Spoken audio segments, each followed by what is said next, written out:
복된 주일에 우리에게 주신 하나님의 말씀은 로마서 12장 1절에서 2절까지 말씀입니다. 신약성경 256면 로마서 12장 1절에서 2절 말씀을 한 목소리로 함께 봉독하시겠습니다. 그러므로 형제들아, 내가 하나님의 모든 자비하심으로 너희를 권하노니 너희 몸을 하나님이 기뻐하시는 거룩한 산제물로 드리라. 이는 너희가 드릴 영적 예배니라. 너희는 이 세대를 본받지 말고 오직 마음을 새롭게 함으로 변화를 받아 하나님의 선하시고 기뻐하시고 온전하신 뜻이 무엇인지 분별하도록 하라. 아멘. 하나님의 말씀입니다. 이제 시온 찬양대가 하나님께 찬양 드립니다.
할렐루야.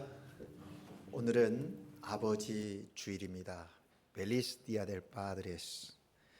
하나님께서 우리에게 부모를 주시고 가정을 허락하신 은혜를 감사하며 하나님께 예배를 드리는 주일입니다.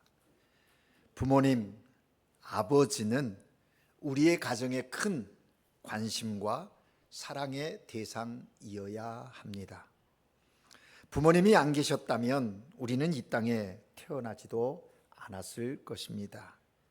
그러므로 이제 부모님은 그 부모님이 우리에게 베푼 은혜에 진심으로 감사하면서 그 부모님을 공경하는 것, 그것은 자녀가 해야 할 마땅한 의무입니다.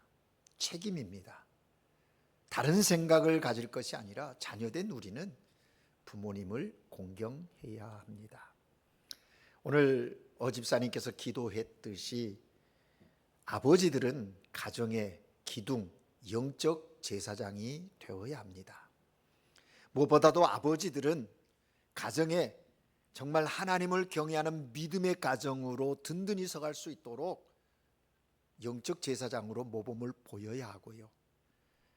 아내들과 자녀들은 그 아버지의 영적 제사장의 그 권위를 인정해 주면서 가정을 믿음으로 든든히 세워가는 그런 은혜가 있어야 합니다. 그것이 하나님이 가정의 아버지를 있게 하신 하나님의 뜻입니다. 부모들은 자녀를 사랑해야 합니다. 아버지 된 부모는 자녀를 위해서 사랑과 또 희생으로 믿음으로 잘 양육하는 그런 가정을 이루어야 한다라는 것입니다. 이것이 하나님이 특별히 오늘 우리에게 아버지주의를 구별해서 지키게 하시는 이유입니다.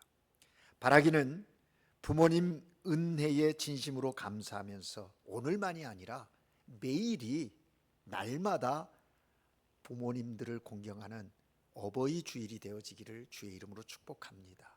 우리 아르헨티나는 6월이 아버지 그리고 10월이 어머니 주일로 나뉘어져 있는데 그죠?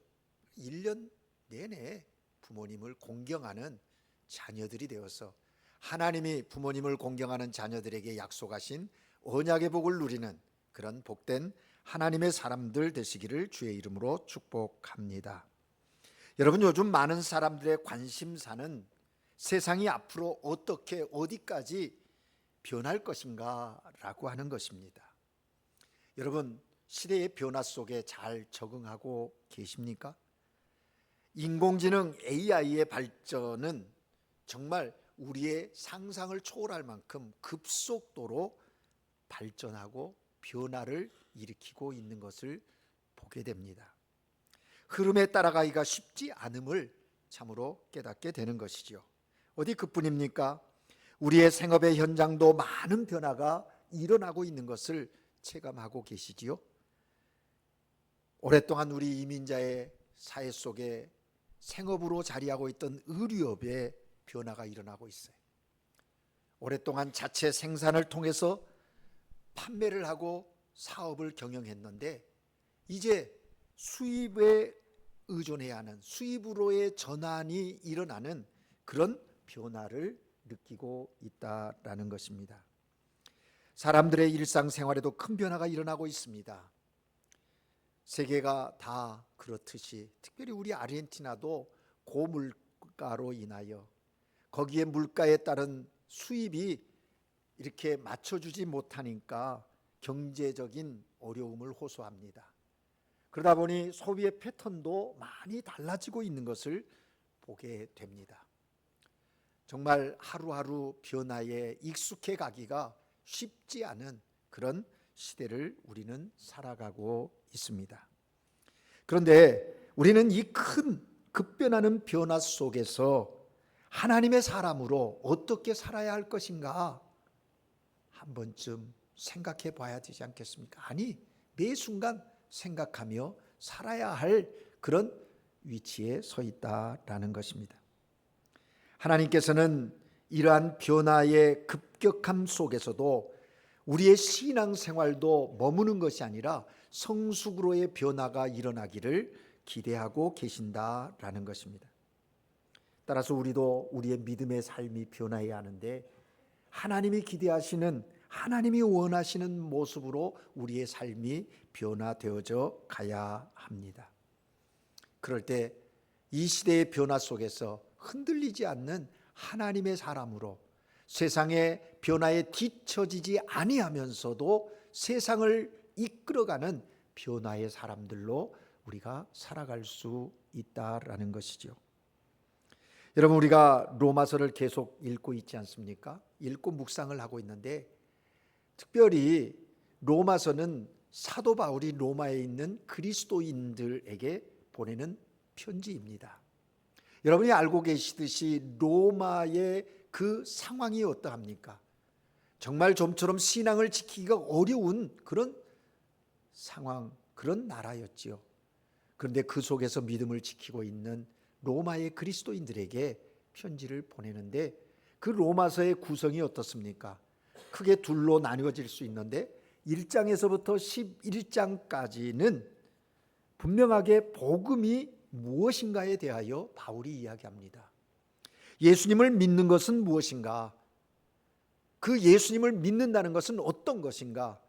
예수님을 믿어야 하는 인간의 실체는 무엇인가 하는 것들을 잘 이야기하면서 모든 사람이 죄를 범하여 하나님의 영광에 이르지 못하는 그들에게 하나님의 의가 나타나서 이제 하나님을 믿고 하나님과 교제하는 하나님의 사람으로 구원함을 받았다는 것입니다. 그 구원에 관하여 말씀하신 것이 1장에서부터 11장까지인 것입니다. 그리고 12장부터 16장까지는 예수님을 믿으면 어떻게 살아야 하는가, 복음을 받아들여서 하나님의 자녀된 그리스도인들은 그러면 어떻게 살아야 하는가라고 하는 것에 대하여 실질적인 실천편으로서의 말씀을 가리키고 있는 거예요. 좀 더 세밀하게 이야기하면 그리스도인으로서의 윤리관에 대하여 말씀하고 있는, 그리스도인의 기독교 윤리에 대해서, 삶에 대해서 이야기하는 내용을 다루고 있다는 것입니다. 여러분, 우리는 신앙은 있는데 생활이 없다든지 생활은 있는데 신앙이 없다고 하면 그것은 건강한 믿음이 아닙니다.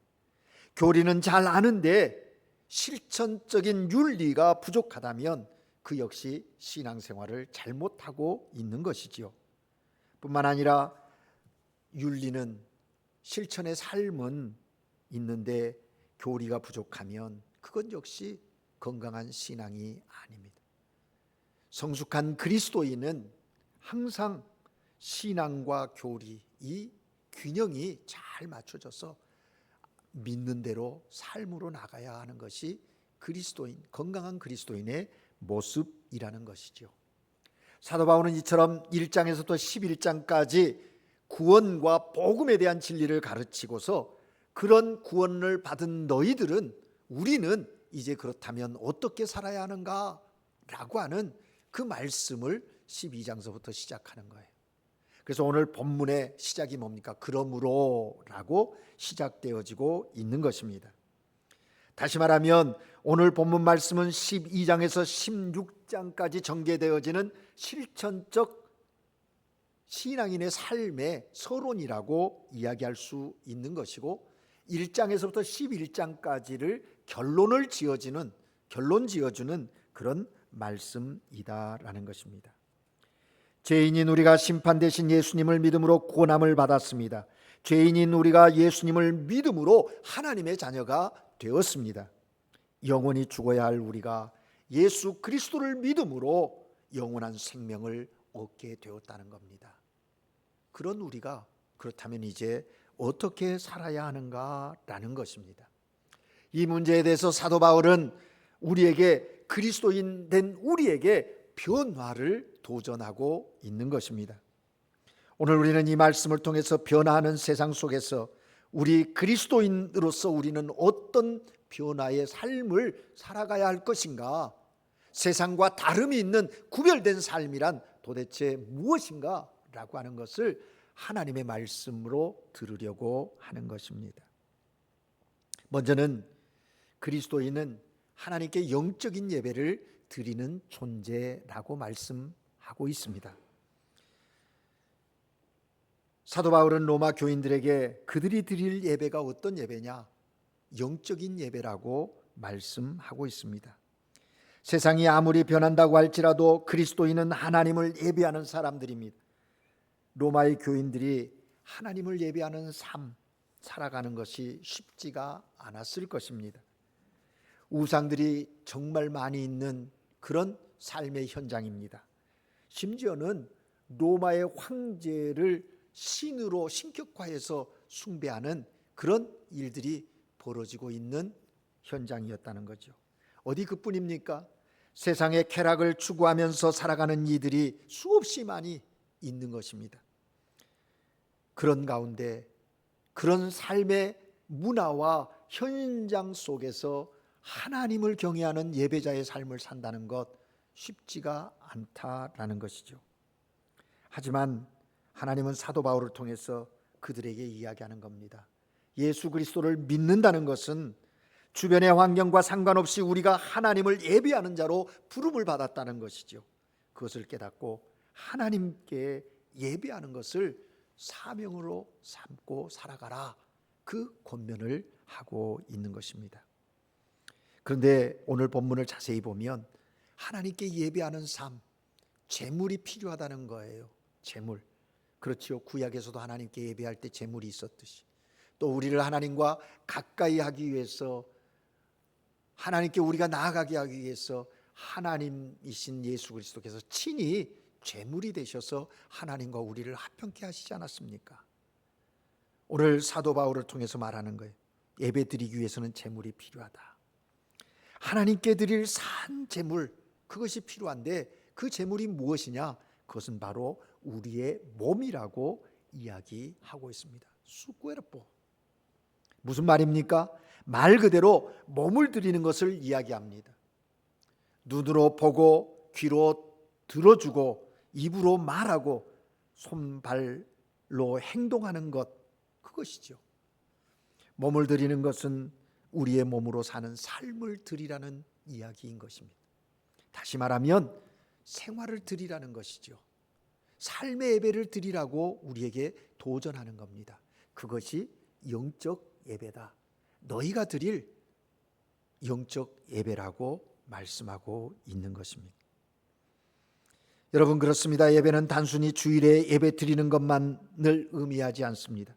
우리의 몸을 하나님께서 기뻐하시는 일, 거룩한 일을 위하여 사용하며 살아갈 때 우리는 하나님께 산 제물이 되어서 하나님을 영적으로 예배하는 예배자가 되는 것이라는,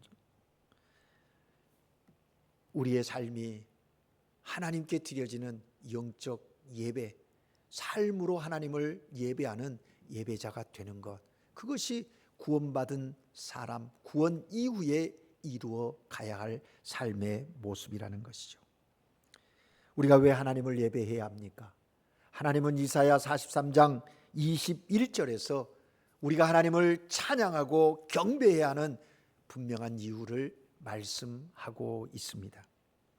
이사야 43장 21절을 찾아서 함께 읽어볼까요?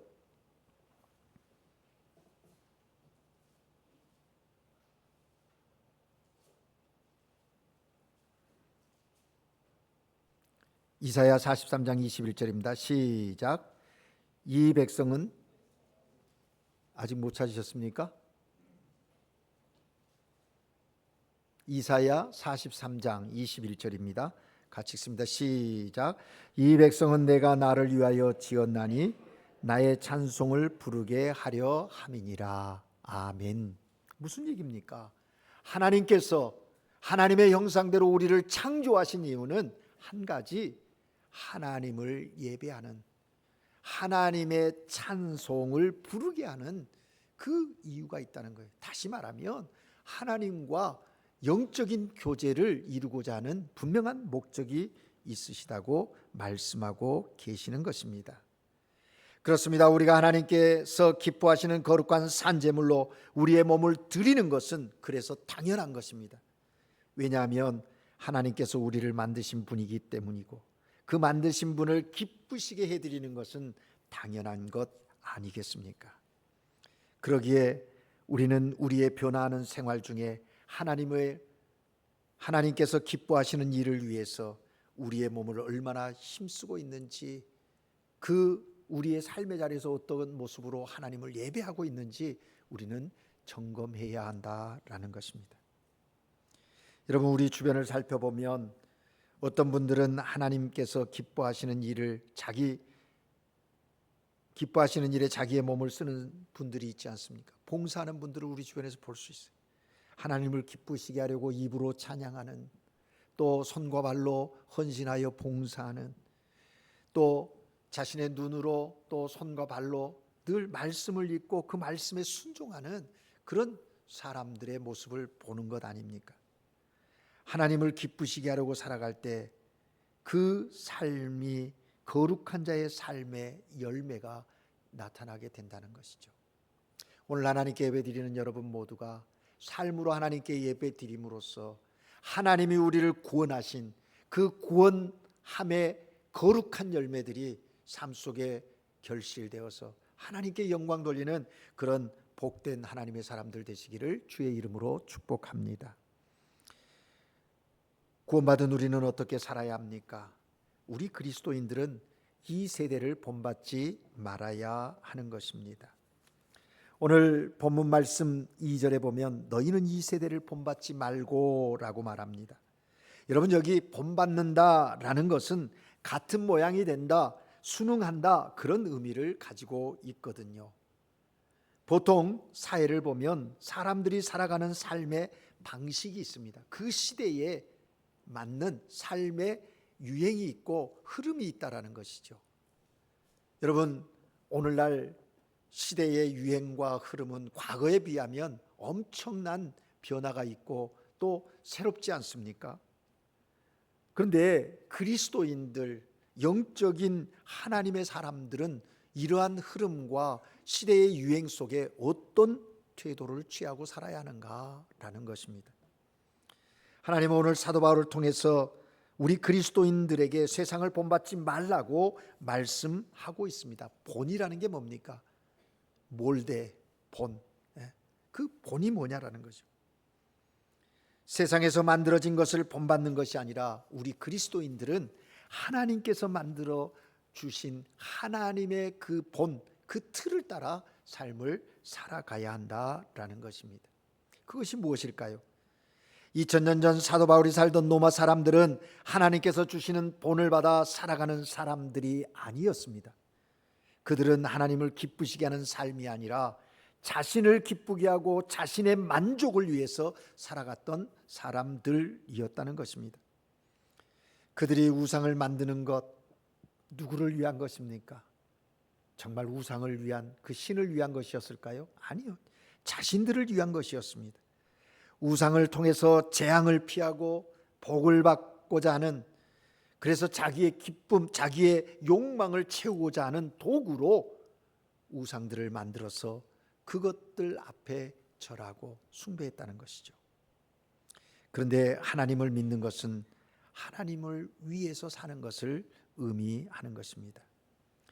여러분, 오늘날 이 세대를 보면 어떻습니까?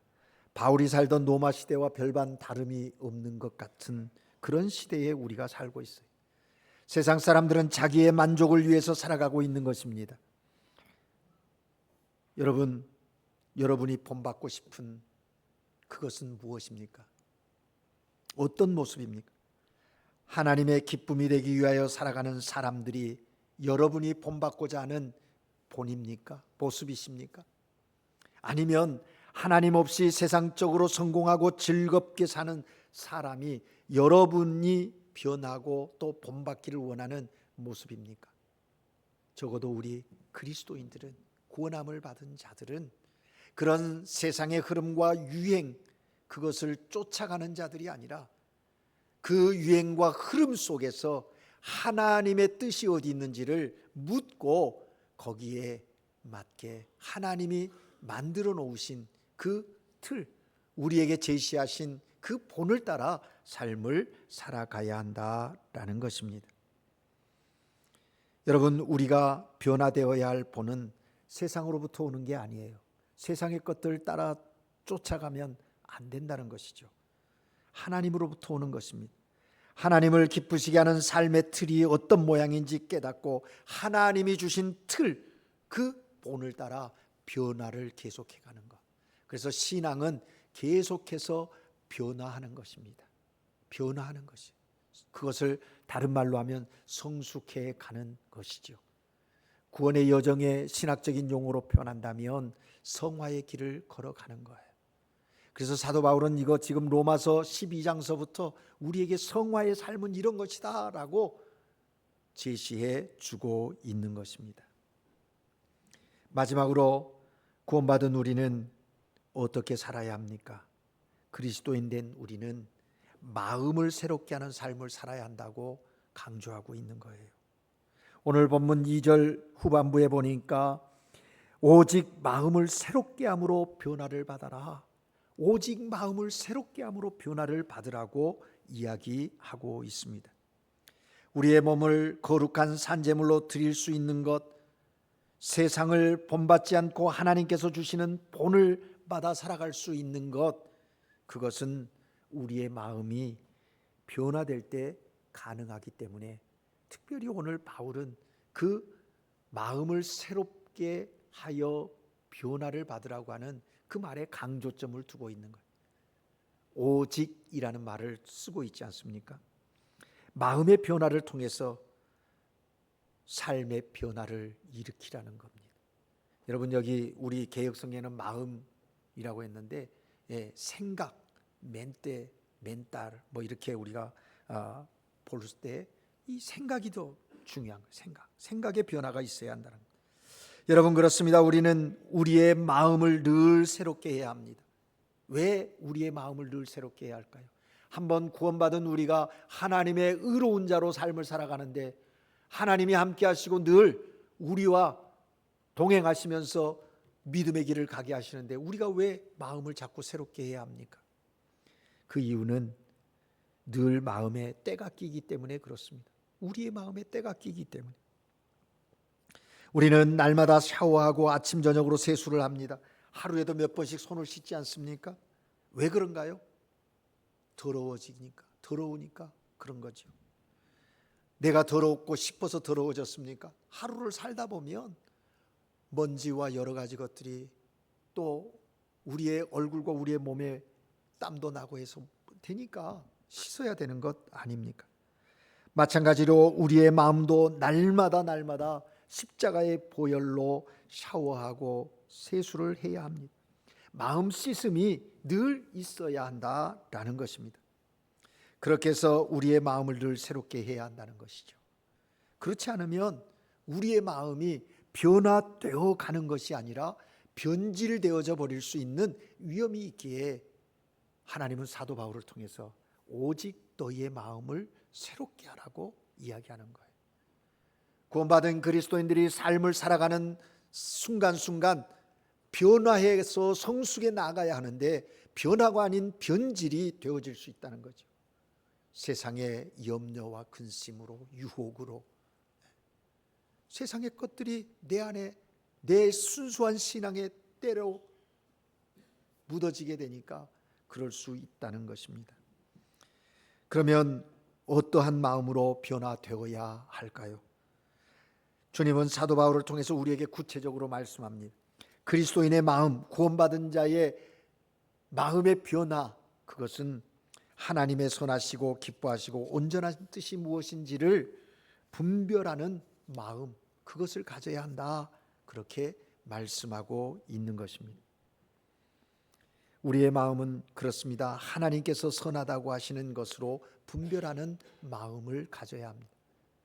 우리의 마음이 하나님의 선하신 것, 그것이 무엇인지를 늘 분별하는 삶을 살아야 한다는 거죠. 마태복음 10장에 보면 예수님께 한 사람이 달려와서 무릎을 꿇고 선한 선생님이여 라고 이야기하면서 이야기를 시작합니다. 그럴 때 예수님께서 10장 18절에 뭐라고 말씀하시냐면, 내가 어찌하여 나를 선하다고 말하느냐, 하나님 한 분 외에는 선한 이가 없다라고 말씀합니다. 모든 선의 근거는 오직 하나님 한 분이시다고 주님께서 말씀하신 것이죠. 여러분 보십시오. 하나님의 아들 예수님조차도 선함의 근거가 되지 않고 오직 하나님만 선의 근거라고 말하는데, 오늘날 우리 사람들은 어떻습니까? 많은 사람들이 자신이 옳고 선하다고 자신의 의견이 절대적이라고 하면서 남의 이야기를, 남을 쉽게 판단하려고 하는, 정죄하려고 하는 그런 모습이 사람들 가운데 있지 않습니까? 자기가 옳고 자기 의견이 절대적이라고 하니까, 그런 생각을 가지고 삶을 살아가니까 하나님께서 선하시다고 여기는 것에는 관심이 없고 오로지 자기에 함몰되어져 있는 것이죠. 그러다 보니까 고집스럽게 되고 관계 속에서 자꾸 다툼이 일어나고 분쟁이 일어나는 것 아니겠습니까? 그러나 그리스도인은 내가 선하다고 하는 고집스러운 생각과 마음을 내려놓고 하나님의 선하신 뜻을 늘 살피는 삶을 살아야 한다고 우리에게 말씀하고 있는 거예요. 예수 그리스도로 말미암아 구원받은 우리는 그러한 삶을 살라는 거예요. 여러분, 사람이 선해질 수 있는 것은요, 내가 선하다고 생각하는 것을 행함으로 되는 것이 아닙니다. 선하신 하나님께서 하라고 하시는 일을 분별하여 순종할 때 비로소 우리는 선한 삶을 살아갈 수 있게 되는 것입니다. 오늘 하나님께 예배드리는 여러분, 하나님의 선하심을 맛보아 알고 그 선하심을 분별하여 여러분의 삶 가운데 하나님의 선하신 역사를 이루어가는 복된 하나님의 성도들 되시기를 주의 이름으로 축복합니다. 두 번째로 뭐라고 말합니까? 우리의 마음은 하나님이 무엇을 기뻐하시는지 분별하라. 선하고 기뻐하신 뜻, 하나님의 그 뜻을 분별하라. 여러분, 예수 그리스도를 통하여 변화된 우리들의 관심은 나의 기쁨을 위해서 살아가는 것이 아니라 하나님의 기쁨을 위해서 삶을 살아가야 합니다. 그래서 사도 바울은 에베소 5장 10절에서 이렇게 말합니다. 주께서 기뻐하실 것이 무엇인지 시험하여 보라. 테스트해 보라.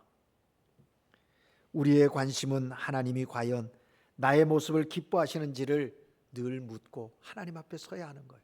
지금 이 문제 앞에 이 말을 할 때, 이 행동을 할 때 이것이 정말 하나님이 기뻐하시는 것일까라고 순간순간 우리는 우리 자신의 마음에 물어야 하고 그 물음에 응답하여 행하여야 한다라는 것입니다.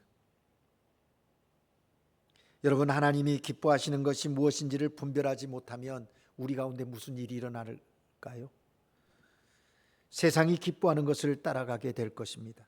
내가 좋아하는 것을 따라갈 것입니다. 세상 중심적인 사람, 나 중심적인 사람이 되어지고 말 것입니다.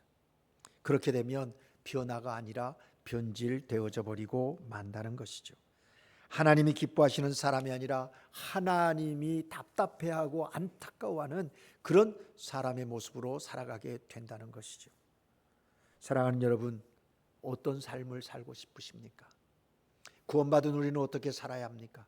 매 순간의 삶에 지금 하나님이 기뻐하시는 일이 무엇인지, 나의 삶을 통해서, 우리의 가정을 통해서, 우리의 생업의 현장을 통해서, 우리의 믿음의 공동체를 통해서 하나님이 기뻐하시는 그 뜻이 무엇인지 분별하는 그런 삶이어야 한다라는 것입니다.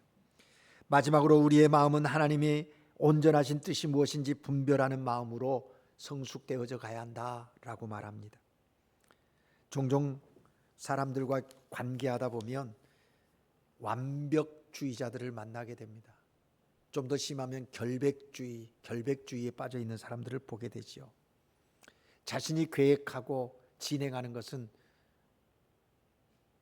한치의 오차도 없고 완벽하게 이루어져야 한다고 생각하는 겁니다. 그래서 자신이 계획한 일 들어맞지 않고 이루어지지 않으면 힘들어하고 때로는 그걸로 인해서 자기 화를 견디지 못하는 사람들도 종종 봅니다. 그런데 우리가 하나님께 내려놓고 인정해야 할 것은요, 우리의 뜻과 계획은 온전하지 않다는 것입니다. 불완전하고 부족하다는 것을 인정할 수 있어야 한다는 것이죠. 사람의 뜻은 아무리 좋은 계획을 가지고 아무리 치밀하게 계획했다 할지라도 온전할 수가 없습니다. 하지만 하나님의 뜻은 그렇지 않습니다. 아무리 하찮은 일이라 할지라도 하나님이 계획하신 것은 온전하게 이루어질 것입니다. 완전한 것이 되는 것입니다. 그러기에 우리는 변화된 마음, 사람들이 말하는 완벽하고 또 주장하는 계획을 쫓는 것이 아니라 하나님의 뜻, 하나님의 온전하신 뜻으로 나아가야 하는 것. 내가 이런 계획을 세웠고 내가 이렇게 진행하리라 하는 그것이 나 중심적으로 내 틀 속에 막혀 있는 것이 아니라 그것을 부족함을 인정하고 하나님께 내어 드려야 한다는 거예요. 여러분, 인생의 삶에 우리가 아무리 여러 가지 계획을 할지라도 그 계획을 이루시는 분은 하나님이시기 때문에 그렇습니다. 하나님 앞에 겸손하게 그 일들을 감당해 가야 하는 거예요. 그래서 여러분, 우리의 마음을 늘 다스려야 돼요. 신앙인의 믿음에 있어서 중요한 건 마음입니다. 마음을 잘 다스려요. 하나님은 오늘 사도 바울을 통해서 우리에게 말씀하지 않습니까? 그 마음이 변해야 하는데 어떻게? 하나님의 선하시고 온전하시고 기뻐하시는 뜻이 무엇인지 묻고 그 뜻 깨달음 속에 삶을 살아가라고 우리에게 도전하는 것입니다. 그렇게 마음이 변화를 받았을 때 우리의 몸은 하나님께서 기뻐하시는 산제사 영적 예배를 드릴 수 있게 될 것입니다. 하나님께서 받으시는 그 영적 예배가 바로 세상과 구별된 그리스도인의 삶이라는 것을 분명하게 경험하게 된다는 것이죠. 이제 말씀을 정리합니다. 세상이 급속도로 변화되고 있습니다. 세상은 사람들 중심으로 변화되고 있습니다. 사람들을 즐겁게 하고 만족시키려는 문화로 지속적으로 변화시켜 가고 있습니다. 이러한 때에 우리 성도들의 변화는 어떠해야 할까요? 내 자신을 기쁘게 하기 위한 변화가 아니라 하나님을 기쁘시게 하도록 변화되어져 가야 합니다. 그럴 때 우리의 삶은 거룩해지고 영적 예배를 하나님께 드리는 그리스도인으로 살아가게 된다는 것이죠. 여러분, 우리는 무엇보다 하나님께 예배하는 존재로 부르심을 받았습니다. 모여서 드리는 예배뿐만 아니라 흩어져 주님을 기쁘게 하기 위하여 거룩한 삶의 예배를 드리는 복된 하나님의 사람들 되시기 바랍니다. 우리의 마음이 변화되어야 합니다. 하나님의 선하시고 온전하시고 기뻐하시는 뜻이 무엇인지 늘 분별하며 그 마음을 가지고 삶을 산다면 변하는 세상 속에서 뒤처지거나 흔들리지 않고 그 세상을 온전하게 변화시키는 하나님의 사람으로 살아갈 수 있게 될 것입니다. 여러분, 우리는 오늘도 변화가 많은 세상을 살아갑니다. 세상의 변화에 따라가려고 힘쓰는 우리가 아니라 세상을 본받지 말고 하나님을 기쁘시게 하는 삶으로 더욱더 성숙한 변화를 통해서 하나님이 여러분과 함께 하심을 열방 가운데 세상 가운데 드러내시는 복된 그리스도인으로 승리하는 삶 살아가시기를 주의 이름으로 축복합니다. 기도하겠습니다. 사랑의 하나님 아버지, 죄악의 어둠 속에 방황하던 우리를 예수 그리스도로 말미암아 구원하여 주시고 사망에서 생명으로 옮겨주시며 마귀의 자녀에서 하나님의 자녀로 우리를 변화시켜 주시고 새 생명 허락해 주셨으니 감사합니다. 구원받은 우리가 이제 어떻게 살아야 할지 오늘 말씀을 통하여 우리에게 주셨으니 감사합니다. 변화하는 세상 속에서 아버지 하나님, 우리의 삶으로 하나님을 예배하는 영적 예배자가 되게 하여 주시옵소서. 우리의 삶이 현장이 예배를 방해하고 예배를 드리지 못하게 하는 여러 가지 환경 상황이지만 흔들림이 없이 우리의 몸으로 하나님을 예배하는 영적 산재물이 되게 하시옵소서. 세상의 유행과 흐름에 쫓아가는 자들이 아니라 하나님을 거스리는 세상 속에서 하나님을 경외하며 세상 가운데 빛이 되고 소금이 되어지는 하나님의 사람들로 승리하게 하시오며 우리의 마음의 변화를 통하여 매 순간 하나님의 선하시고 온전하신 뜻이 무엇인지 기뻐하시는 뜻이 무엇인지 묻고 깨달은 대로 순종하며 그렇게 살아 하나님께 큰 기쁨이 되어지는 믿음의 사람들, 그래서 다시 주님 앞에 섰을 때 주님으로부터 칭찬받는 하나님의 자녀들 모두가 되게 하옵소서. 그러한 하나님의 사람들이 모인 거룩한 교회 공동체가 이 땅에 생명의 빛을 비추는 은혜의 공동체, 사명의 공동체가 되게 하시옵소서. 우리를 사랑하시고 우리의 구원자 되신 예수 그리스도 이름으로 기도합니다.